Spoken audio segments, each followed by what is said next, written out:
Pues muy buenos días. Esta semana empezamos con lo que viene siendo la fisiopatología del metabolismo. Como bien decían ahorita, el síndrome hipoglucémico e hiperglucémico no viene adjuntado en las lecturas.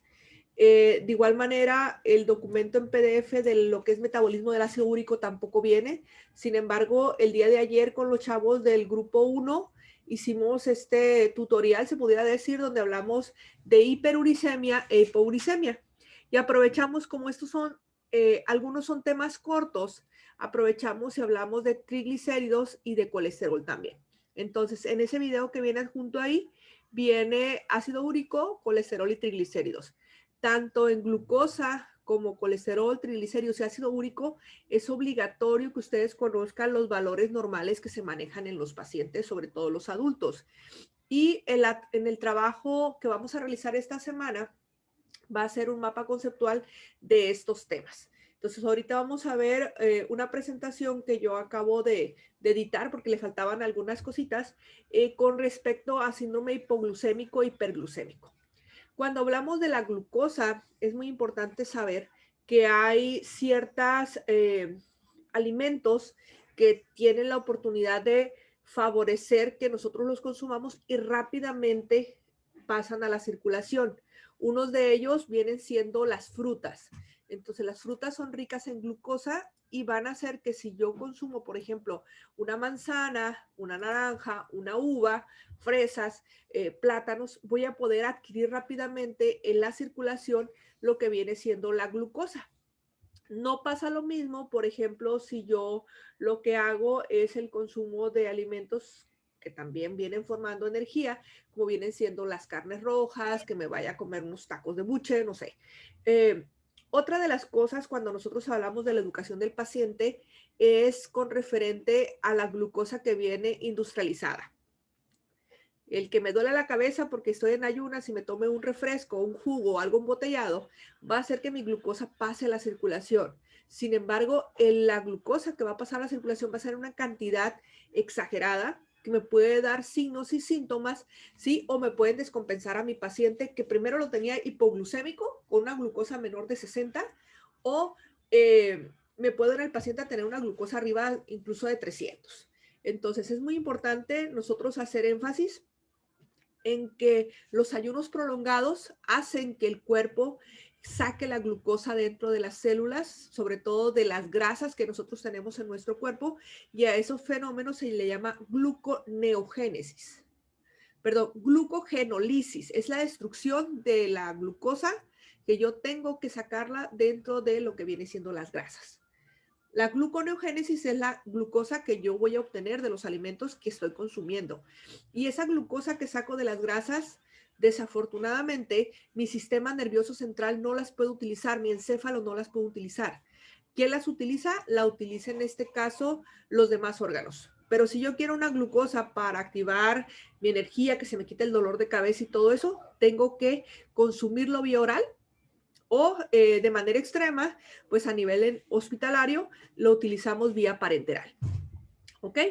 Entonces, esto es lo que tenemos esta semana.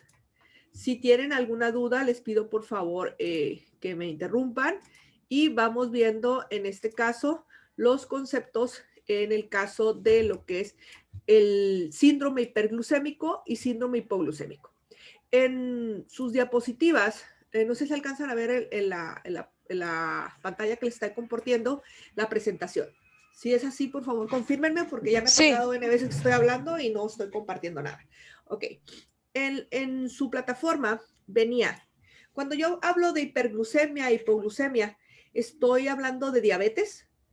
O sea, yo sí tengo trastornos en el metabolismo de la glucosa. ¿Soy diabético? Sí. ¿Quién dice que no? Yo creo que no. Ok. Yo creo que no, maestra. Cuando yo hablo de hipoglucemia, hiperglucemia, es un foco rojo que se está prendiendo, que si eso sigue alterándose, voy a tener o tengo que vigilar, en este caso, mi funcionamiento pancreático. Porque cuando estoy hablando de diabetes, estoy hablando de la falla que tiene mi páncreas para la producción de insulina. Es lo que hace que mi glucosa se eleve en sangre y por ello tengo que vigilar en esos pacientes. Sin embargo, cuando yo tengo hiperglucemia, puede ser en esos casos de que el paciente pues dice, es que me siento un poquito malito y me tomo mi Coca-Cola con una dona para subir la glucosa y voy a tener una hiperglucemia y no soy diabético. ¿Al cuánto tiempo de haberme tomado el refresco y la dona, yo tengo que tener mi glucosa normal, que debe de oscilar, aquí dice, entre los 70 y los 106? 2 horas. 2 horas. Si en 2 horas de haber consumido algo rico en glucosa, mi glucosa sigue elevada, entonces yo tengo un problema de intolerancia a la glucosa o sí, ya tengo diabetes. ¿Ok?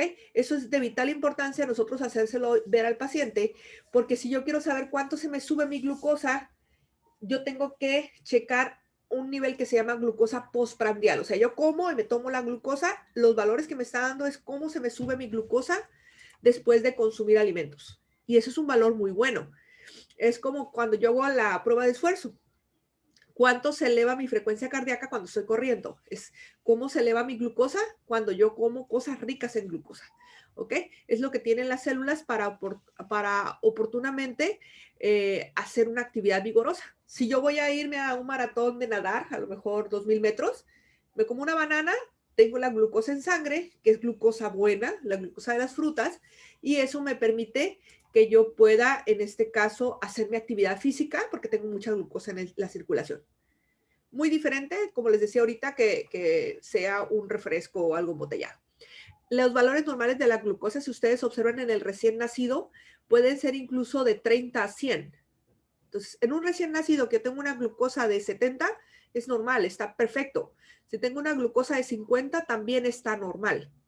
Pero si yo tengo un recién nacido que tenga menos de 30, ese paciente está hipoglucémico. Hay que vigilar porque en el caso del metabolismo de la glucosa del recién nacido, como gasta mucha energía porque su frecuencia cardíaca oscila entre los 120 y 100 latidos por minuto, 160 latidos por minuto, va a hacer que requiera mucha glucosa.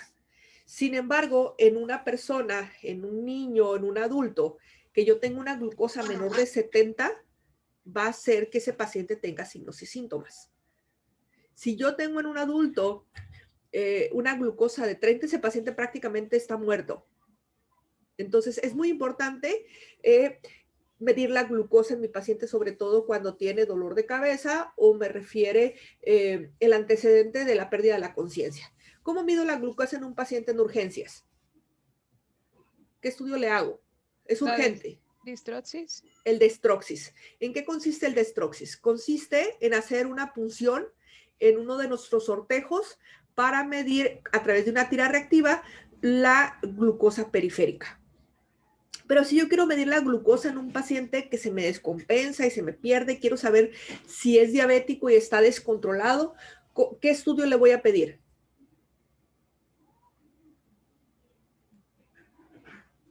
Un análisis. El estudio que se le pide se llama hemoglobina glucosilada. ¿Qué significa? Una proteína como es la hemoglobina fija un marcador exclusivo para la glucosa y me va a dar a partir de esa fecha, 6 meses atrás, cómo ha estado oscilando la glucosa de mi paciente. Entonces, si se porta bien una semana, ese paciente no me puede hacer trampa. Por ejemplo, antes se hacía un estudio que se llama glucosa en ayunas. El paciente tenía 8 horas de ayunas, se hacía su glucosa y era el valor que a mí me daba. Si se portaba bien una semana, me daba una glucosa excelente, entre los 70 y los 100. Pero los pacientes aún así sufrían riesgo de amputaciones o problemas renales o incluso oftálmicos por esos excesos de glucosa cuando se descompensa. Entonces, estos valores que están aquí, si ustedes observan, son muy diferentes en el recién nacido y en los pacientes, pues obviamente ya cuando estamos hablando en el recién nacido ya después de 7 días, prácticamente estamos hablando entre los 70 y los 110 que son para todos los demás. Maestra, Mande, yo tengo una duda. dígame. Por ejemplo, ¿por qué pese a que una persona cena y cena bien adecuadamente, al día siguiente, al no consumir un desayuno a sus horas, se le presenta una baja de azúcar abruptamente? Si se supone que en la noche no se gasta tanta energía. Nuestro cuerpo cuando está en reposo, incluso sigue respirando y latiendo su corazón. Para mantener el tono muscular necesita energía. Entonces, esa energía, sobre todo si fue una alimentación muy copiosa, ocupa incluso más energía para digerir los alimentos. Entonces, en la imagen que tú ves aquí, puedes tener un paciente que normalmente desayuna, come y cena con horario, ¿sí? Y al momento de estar en un ayuno, pues lo que pasa con ese paciente se siente mal, porque su intestino está acostumbrado a que siempre lo hace con horario y por lo tanto no almacena tantos alimentos en forma de grasa. Muy diferente a uno que come a veces una vez al día o come 2 veces al día o come 3 veces o 5 veces al día, que el cuerpo dice, hey, es que yo no sé cuándo va a recibir nuevamente alimento y lo que hago es hacer mis depósitos de grasa. Por eso las personas que somos obesas es porque tenemos trastornos alimentarios donde no tenemos acostumbrado a nuestro cuerpo a que tenga un régimen nutricional. Y cuando tenemos un ayuno, a pesar de que en la noche cenamos, nuestro cuerpo lo reconoce como que le falta, en este caso, glucosa. La glucosa puede estar adentro de las células, como vemos en esta imagen, ¿sí? O puede estar en lo que viene siendo la circulación. Entonces, yo puedo tener glucosa baja en el flujo sanguíneo, pero mis células están bien nutridas. O puedo tener células, en este caso, desnutridas, muertas de hambre, y toda la glucosa la voy a tener en lo que viene siendo en la circulación. Esto es muy importante porque cuando hablamos de patología como es diabetes, es lo que pasa. La sangre tiene la glucosa, entonces mis células van a tener sed y van a tener hambre. En el paciente diabético se le conoce con signos y síntomas muy característicos. El paciente pierde peso, el paciente tiene poliuria. ¿Qué significa poliuria? Que va y orina muchas veces. Y también tiene polidipsia. El paciente va y toma mucha agua, tiene mucha sed. Y tiene polifagia, o sea, tiene hambre, poliuria, polidipsia y polifagia. ¿Ok? Y aparte pérdida de peso. Esto sucede porque el flujo de glucosa está en la circulación. No es lo mismo en el paciente que vemos en este caso. Hay 2 hormonas, una de ellas es el glucagón y la otra es la insulina, que estos van a hacer que tengamos nosotros un equilibrio para restablecer los niveles normales, en este caso de la glucosa. Entonces, cuando nosotros tenemos ayunos prolongados, el páncreas es el que trata de equilibrar a través de estas hormonas, ya sea segregando insulina o ya sea segregando, en este caso, glucagón, para poder metabolizar la grasa que tengo en mi cuerpo para producir glucosa o sacar la glucosa de los alimentos que yo estoy teniendo.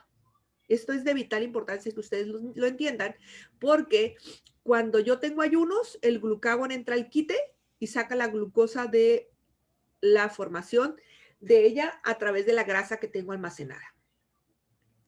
La insulina utiliza la glucosa de lo que yo estoy consumiendo vía oral o lo que administro vía parenteral para restablecer ese equilibrio de la glucosa que yo debo de tener en mis pacientes. Si esto se rompe, entonces yo soy un comedor de coca, sushi, té y lo que pastel y todo lo que quieran, mi insulina de mi páncreas va a ser insuficiente para lo que yo le estoy metiendo a mi cuerpo y hace que el paciente sea obeso o hace que el paciente tenga esta glucosa así como la estoy viendo aquí y sea incapaz de regularla en las próximas 2 horas. Es por lo mismo que al paciente diabético se le restringen en la dieta diversas frutas y verduras que son dulces, ¿no? Así es correcto. Y se le educa para que tenga horarios de alimentación, por lo menos que tenga 3 comidas en el día. En cambio, el paciente con ayunos prolongados o trastornos alimenticios, el que se encarga es el hígado.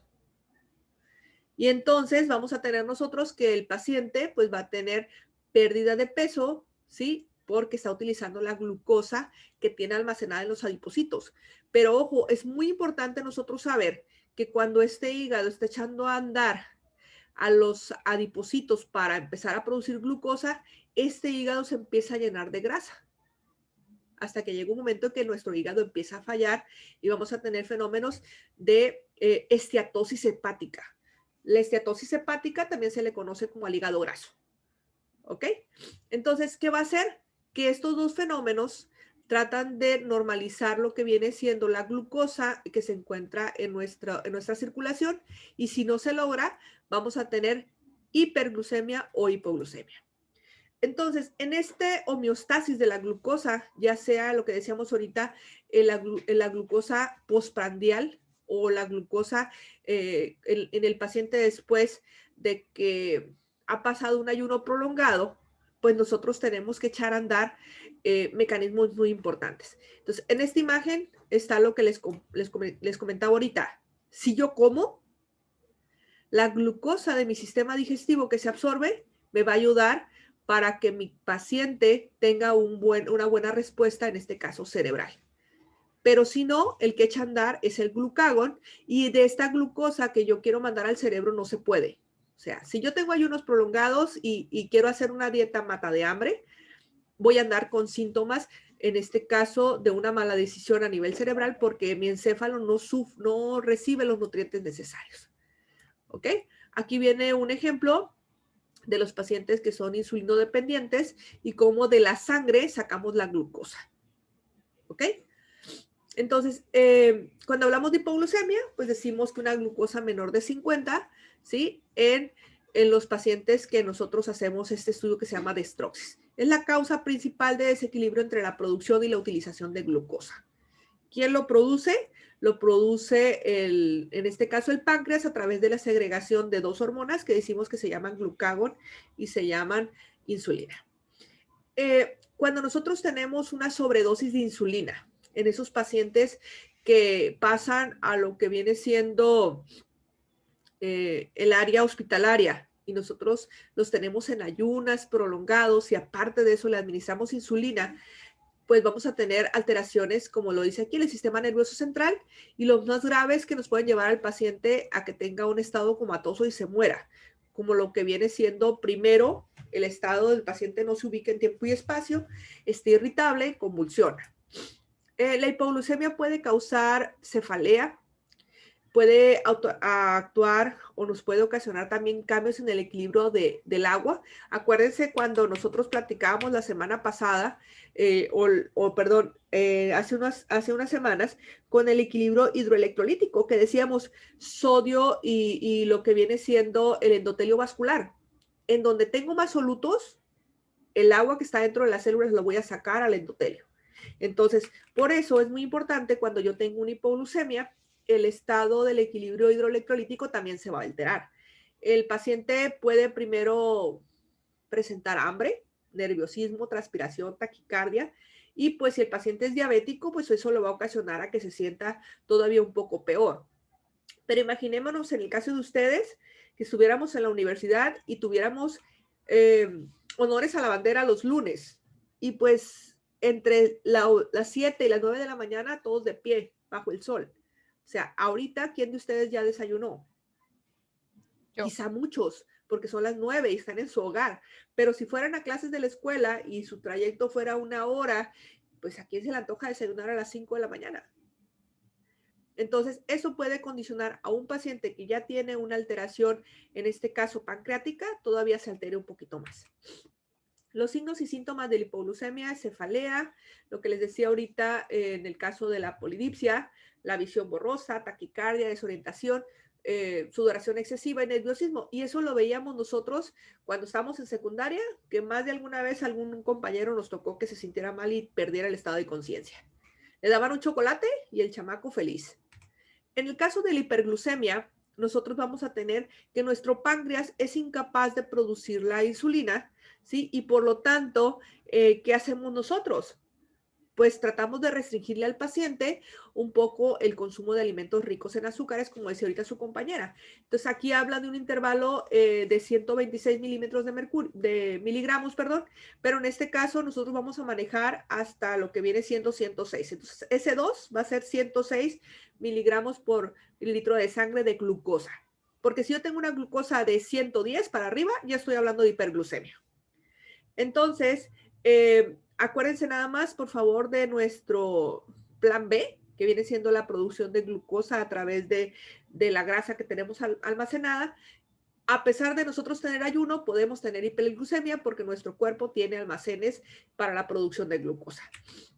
Entonces, cuando nosotros tenemos diabetes, es a causa de la incapacidad de nuestra insulina, de nuestro páncreas de producir insulina para regular lo que viene siendo la glucosa. En dos situaciones. En la diabetes tipo 2, el paciente tiene insulina, pero es de mala calidad y es incapaz de mantener porque probablemente nuestro paciente esté obeso.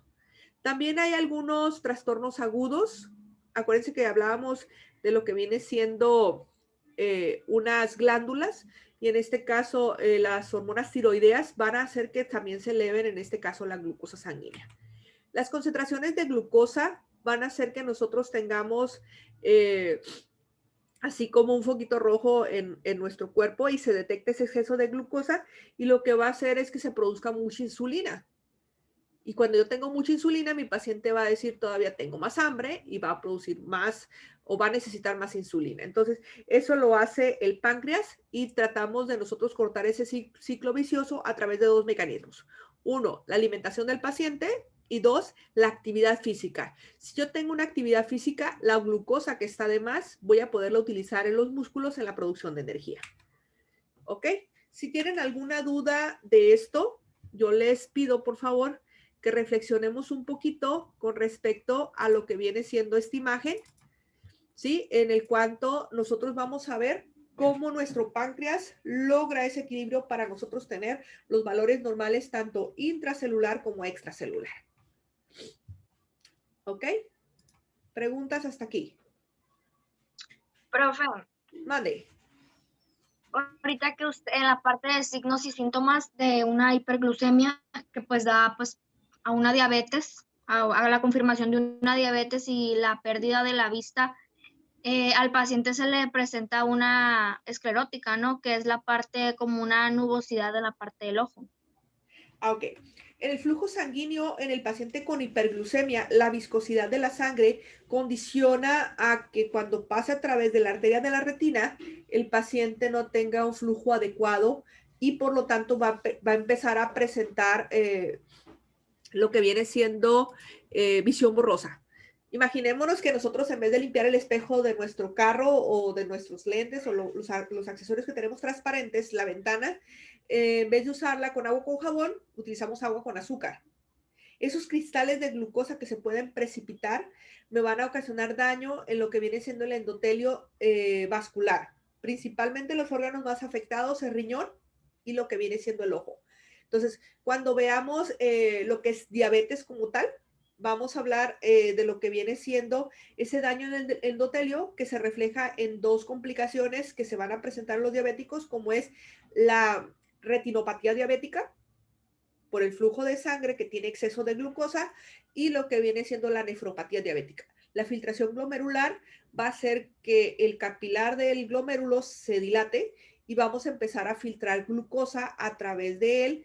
Y pues acuérdense que en la orina no debe de haber proteínas y yo voy a tener glucosuria, la presencia de glucosa en esos pacientes con diabetes. ¿Ok? Pero quitémonos de la idea así ahorita. Pensemos en un síndrome. El síndrome es el conjunto de signos y síntomas característicos de varias enfermedades. Yo puedo tener un tumor en mi glándula de tiroides o puedo tener un tumor en lo que viene siendo también el, ¿cómo se llama la glándula que está en la glándula que está en la silla turca? ¿Cómo se llama? ¿Cómo se llama la glándula que está ahí? Se me fue.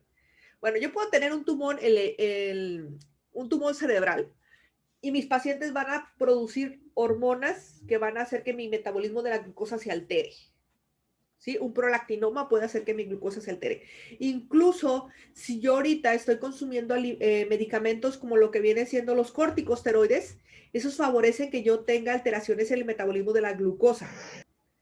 Entonces, eso lo vamos a ver después en Pharma, cuando veamos cómo los corticosteroides afectan, o perdón, ya lo dieron haber visto el semestre pasado, cómo los corticosteroides afectan el metabolismo de la glucosa. Entonces, yo voy a tener hiperglucemia cuando utilice, por ejemplo, dexametasona, hidrocortisona, los corticosteroides. Y no necesariamente tengo diabetes. Entonces, lo que tengo que vigilar en mi paciente es cómo están sus niveles de glucosa y si tiene hiperglucemia, ayudarle con su alimentación. a que haga cambios en el estilo de vida, como viene siendo la actividad física.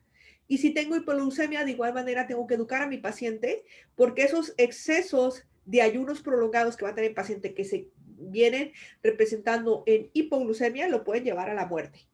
Los extremos en el metabolismo de la glucosa nos pueden llevar a nosotros a detectarlo de una manera pronta, y si no intervenimos al paciente le va fatal.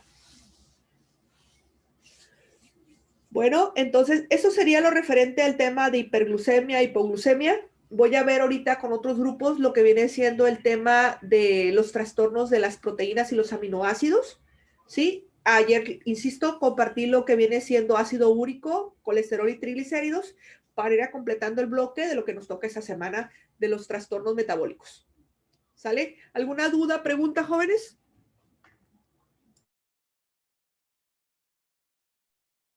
Pues No, de mi parte, maestra, creo que por nuestra parte sería todo.